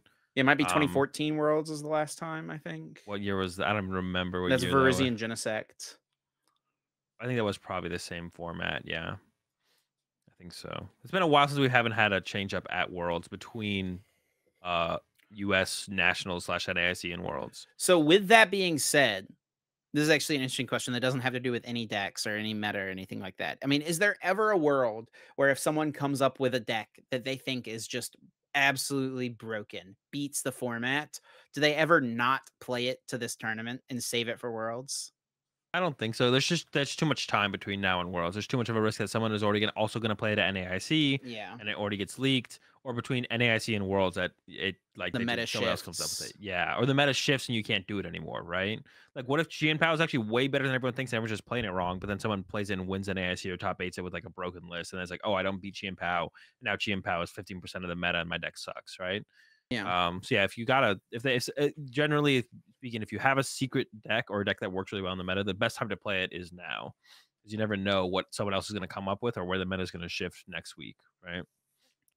So, with moving off our Lost Box discussion into a different Lost Zone deck, a deck that Azul, you've got a love hate relationship with No, I do yourself. not have a love. It's not love hate. It's just deck is bad. That's fair. That's yeah, definitely not love hate. It's just a hate, big time hate I don't relationship. even hate the deck. I just don't think it's good. Like people think I like hate Lost Tina. Do you I know think what the we're deck's just talking not about good. already, everyone? Yeah, it is Lost Tina. Yeah, I don't even hate Lost Tina. I just don't think the deck is good. There was 3 though in top 8 at the Japan Championships, but you notice how it once again has not won anything. Okay. I Well, I do. mean, there's more to the game than winning these tournaments, right? Like Not history really. remembers winners obviously, but like consistency is what prevails Yeah. overall. And But I mean, it's if you're consistent, you're gonna win eventually. Tina. Any reason to play it? Oh, and I didn't hear your question. No, I don't think so. I actually did play some on the stream the other day, and it felt pretty miserable. The deck is just not that good. I don't think so. I think the deck is just not that good. I don't know how there was 3 in top 8, to be honest. That's a little bit of a I mean, it has picked up in play online. It is fourth most popular. People are playing it. People are coming I back to mean, it I with hope they bring it to the tournament. More free wins for everyone else. Like, come on. Sheesh. Bring them in, bro. Bring them in. You said it, not me. But you All thought right. it. And the new deck to come out of Paldea Evolved is, of course, Chien Pao. Have you spent any time with this deck at all, Azul? I played it a little bit last week, and I was actually when I first played it, I kind of like going in was had like expectations set of like what I thought this deck was going to be. I was actually a little surprised. Like it was a bit more powerful and like more consistent and more solid than I thought it was going to be initially going in. It's definitely it's one of those decks where it feels like so card advantage is a thing in like every other card game besides Pokemon because there's not as much draw power and stuff like Hearthstone, Magic, Yu-Gi-Oh. But it's definitely one of those decks where you feel like I have card advantage. You know what I'm saying? Like you're getting the 2 cards off your Chien Pao's ability every turn. You're using Greninja +1. It's like you're plussing cards here and there in all these little ways. Um, it definitely is like it makes you feel like, kind of like Lost Box feels like that way in the early turns as well. You're trying to build up, that hand. Chien Pao, yeah, definitely felt solid. I just don't think like it just struggles against Guardy. I feel like it's Guardy and Lost Box. I feel like it's unfavorable against both. If you're unfavorable against the top 2 decks, why are you playing the deck, right? I don't think there's really a great solution. There's like the canceling clone stuff that people have been doing, but um, it's one of those cards with the combination of Excalibur where I think, it'll have its moment down the line. It's not right now on release, but I don't think that's a terrible thing. We don't need a new broken BDIF every set release. And maybe it's almost like a good sign that this isn't that next broken BDIF. So when we get a couple rotations deeper into the EX format, a lot of these other EXs have a ton of HP and cool attacks and stuff, but aren't very good right now because our current cards are just kind of too powerful. So GM Pow definitely one of those to look forward to down the line, I think. But right now, it does not feel great in the current meta. Where do we feel like Mew stands right now? Obviously, Fusion Mew got first place in the Japan Championship, so that kind of put it on everyone's radar. A lot of people are playing the little Ice Q, the Fusion Strike Ice Q, which is kind of cute. Are there too many counters out there though for Mew to do well? We got Drapion, we've got the Spiritomb. Those are really kind of the two main ones. What do you think? It feels like there should be. It feels like there should be too many counters out there to play it, but it still keeps doing well. Like the second place Guardy list had a Spiritomb in it, and they still lost to the Fusion Mew. There's going to be a lot of Europeans at NAIC as well, and we know they hate trying to beat Mew. So, going to be less Spiritombs and Drapions Jeez. than there normally. So, I'm not too sure. Of course, I think I wouldn't play Mew because I also like Spiritomb and Guardy. So I would play Spiritomb and Guardy. I wouldn't play Mew. The Lost Box matchup I don't think has changed too much for the deck as well. Like I think it's still unfavored against most builds, if not all builds of Lost Box. You got the Lost Cities in there now. And actually I think the Lost Cities are okay against Lost Box, but they're really good against Guardy. Lost City is really good against Guardy. Also, It if you're gonna is. play Chien Pao, I know a lot of people are a big fan of the skater parks. A lot of skaters out there. I get it. It's a cool card. The synergy with the deck is obviously good, but I just think you haven't tried Lost City in Chien Pao because the power that card brings to the deck up against Guardy and Lost Box is huge. Like a huge game changer in both of those matchups. So if you're a Chien Pao player who hasn't tried the Lost Cities in those matchups, definitely give it a shot. I think it's definitely the way to go personally. So yeah, I don't know. Mew is like it feels like it's never terrible, but yeah, I wouldn't rock it right now. I think there are just too many options for people to have like a Spiritomb or a Drapion. It's just like, yeah, it's just like doesn't seem worth the headache to bring Mew right now. If you were to play Mew though, do you think it would definitely be Fusion Mew? Or I like think you have to. if you sit down across from someone, I mean, we're probably sitting at like at this point, it's 90% that your opponent's playing Fusion Mew versus DTE Mew, maybe even higher, honestly. Yeah, especially for like each win you accumulate in the tournament. Like I feel like the chance of it being Fusion Mew goes up and up and up and up. Yeah. Because yeah, Fusion Mew, I mean DTE Mew just can't handle Spiritomb at all. You just lose. Like Is Spiritomb like the Greninja break effect though? Or the Giratina promo effect, right? Where it's like it can't hurt you or so, like this card doesn't exist. Like you know what I mean though? Like will yeah, people like actually even play the Spiritomb in their deck is the question. I think there'll be a decent amount of it. Like I think there'll be enough where it makes it not worth playing Mew.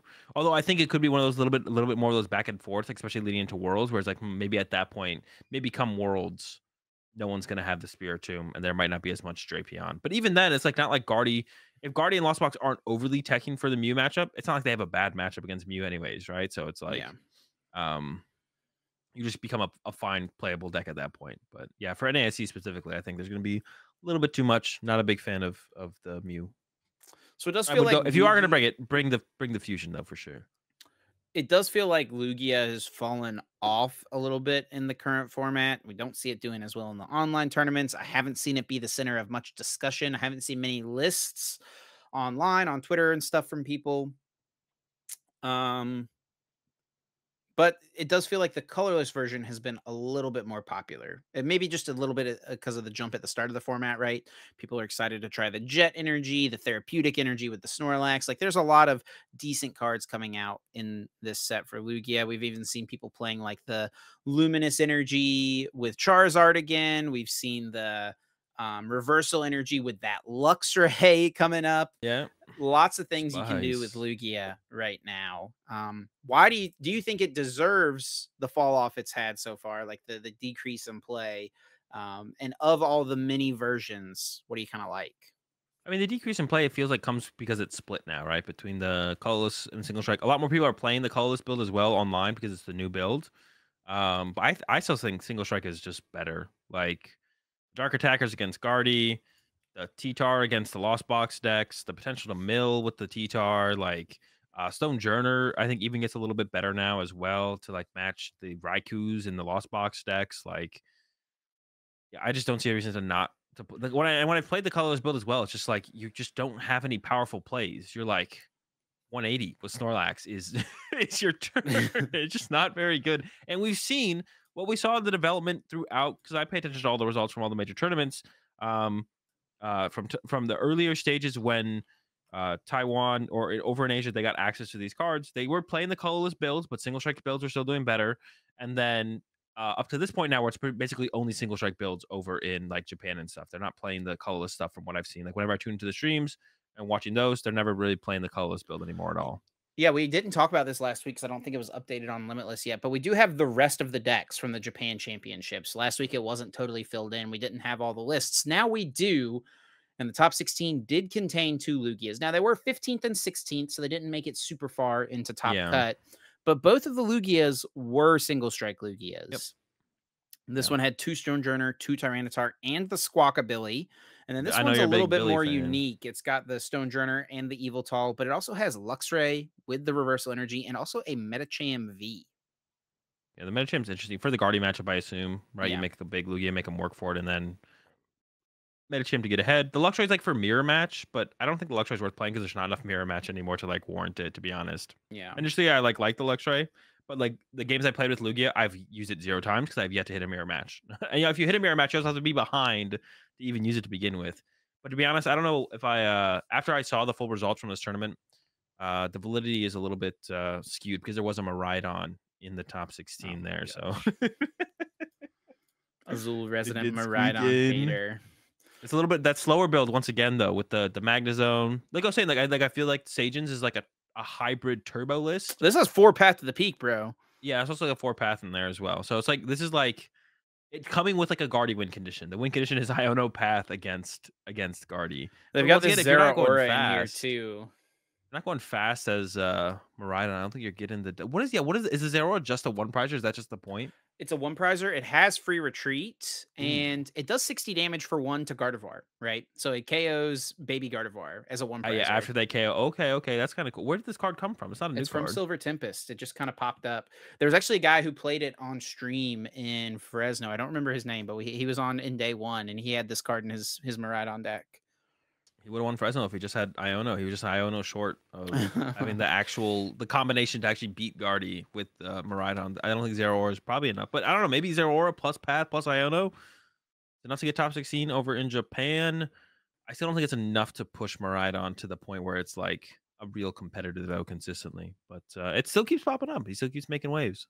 It's just a powerful card, right? And so as long as the Yeah. cards in the Yeah, format, as Maridon's long as insanely powerful. Generator, Maridon are like two of the strongest cards in the format. yeah, Like for sure. it's crazy that, Um, like, if you showed that card to, like, Azul in 2016, he'd have been like, "These cards break the game," and then they're just like, "Meh," right? Yeah, I mean, it's just because everything else is it's just like the way the prize trades trade out against the top decks. It's just not favorable for Maridon very often. Yeah. Um, so yeah, I mean, we're both a fan, I think, of the single strike variant of Lugia right now. Let's Yeah, go to very the similar to me. Arceus decks. it feels like there's really kind of two categories of Arceus decks right now. For a while, it was like Arc Duraludon and then other Arceus decks. But now it feels like it's Arceus Tina is kind of the most like different one. And then the rest of the Arceus decks are like Arc counter. So it's like Arc Pile, usually Arceus Duraludon with something else. Arceus Aerodactyl has started to become a bit more of a thing as well. I don't know if the keys deck. I don't know if that checks out moving forward. Yeah, maybe not. But Aerodactyl, But like, well, I guess with less Lugia, less Mew, Aerodactyl's value kind of yeah, goes downhill pretty heavy, right? too much Guardy too as well. Like the Guardy matchup, I don't even think was very good for. I mean, you had like Path Judge was like your win con. And so that's the thing Arceus decks have going for them right now is you can play 4 Iono, 4 Judge, 4 Path. Hey, yeah. Well, I don't know if you're gonna play that in the Pile build, but yeah, in the Arctina build, that's what you got. Pile, I think you're going back to that Arctur, Umbreon, Alakazam, Halucha thing. I think that is still pretty decent. That'd be my assumption. I haven't really played with it, so I can't tell you for sure. But I think that deck's probably, and there's also less Mew now, right? For these Arc decks, it felt like that was one of the struggle of the Arc decks. Not a whole ton of Mew going around, and maybe even fit your own Spiritomb in your Arc deck if you really want to beat up on the Mews. You have that option now, right? Is that But ever better than Arctina's solid, Drapion, I think. though? If you're playing Arctina, I think I'd rather have Spiritomb than I guess Drapion. because you have Path. Do you still have Path in Arctina? Or is like Yeah, he's Lost got four City maybe paths. even better? Nah, if you're not beating Guardy with Lost City, you need the paths. Yeah, sure. They'll just trade out against you too favorably still, so definitely need that still. I don't know. I think Arctina's solid. I think Arctina's solid. The Arc Pile deck, never have a really strong opinion on it because I haven't played it a whole ton. The deck's really cool, but it's On possible that might be all it has going for it.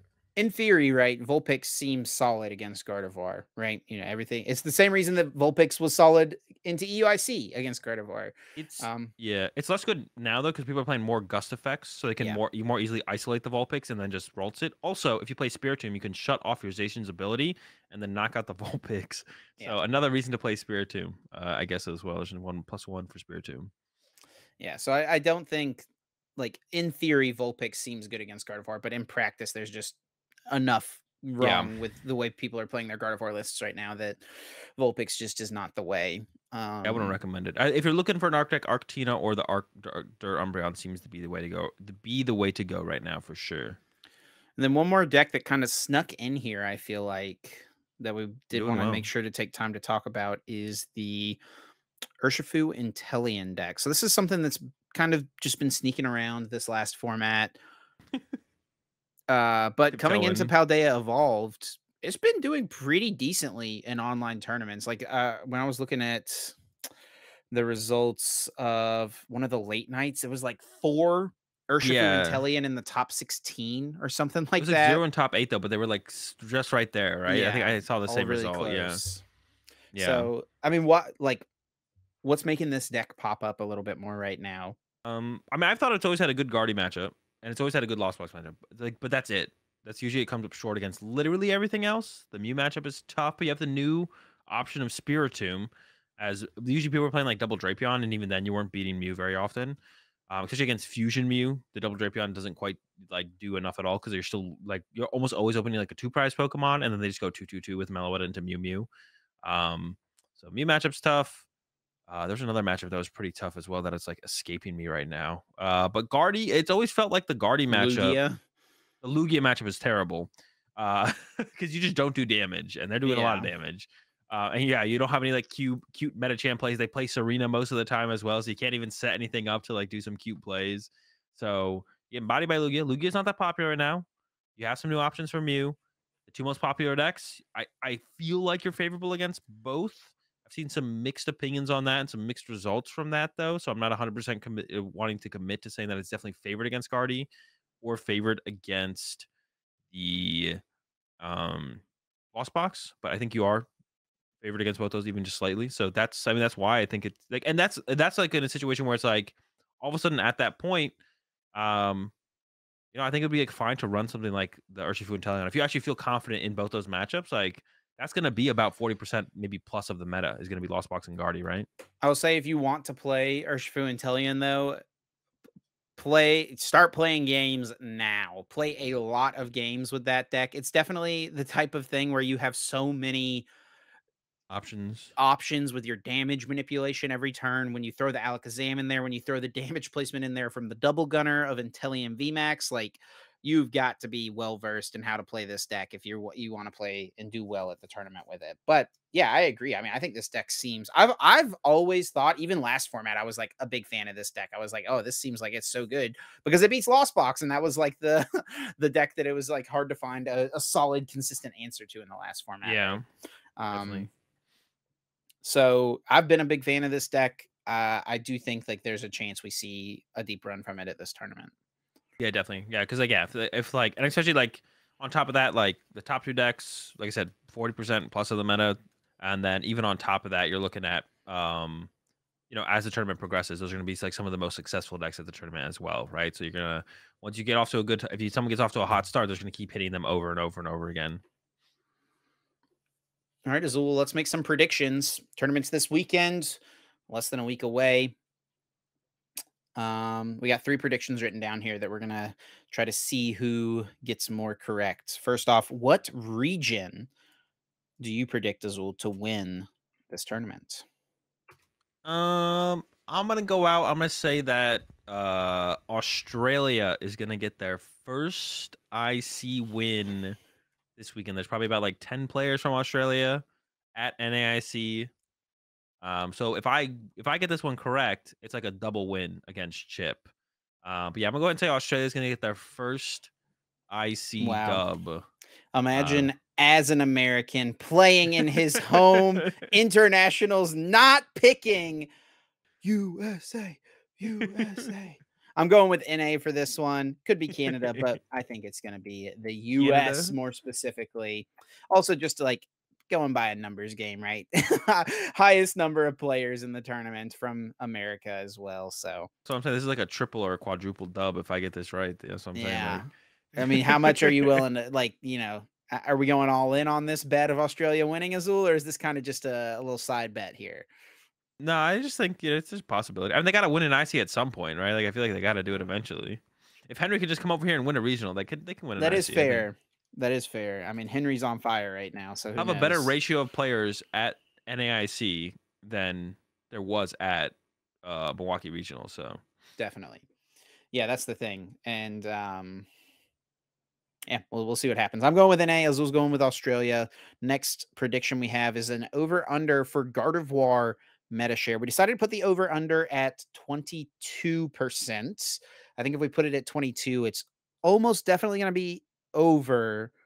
Or if we put it at 20, sorry, if we put it at 20, it's almost definitely going to be over, but 22 is like, it's going to be close. I don't know. What do you think, Azul? Over under 22% of Gardevoir meta share for day one specifically.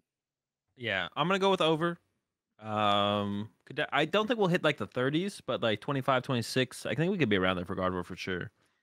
Yeah, I'm also going to go with over on this. I think Gardevoir, not only is it super strong, um, but it is just, I mean, it's a popular Pokemon, right? People like these type of decks as well.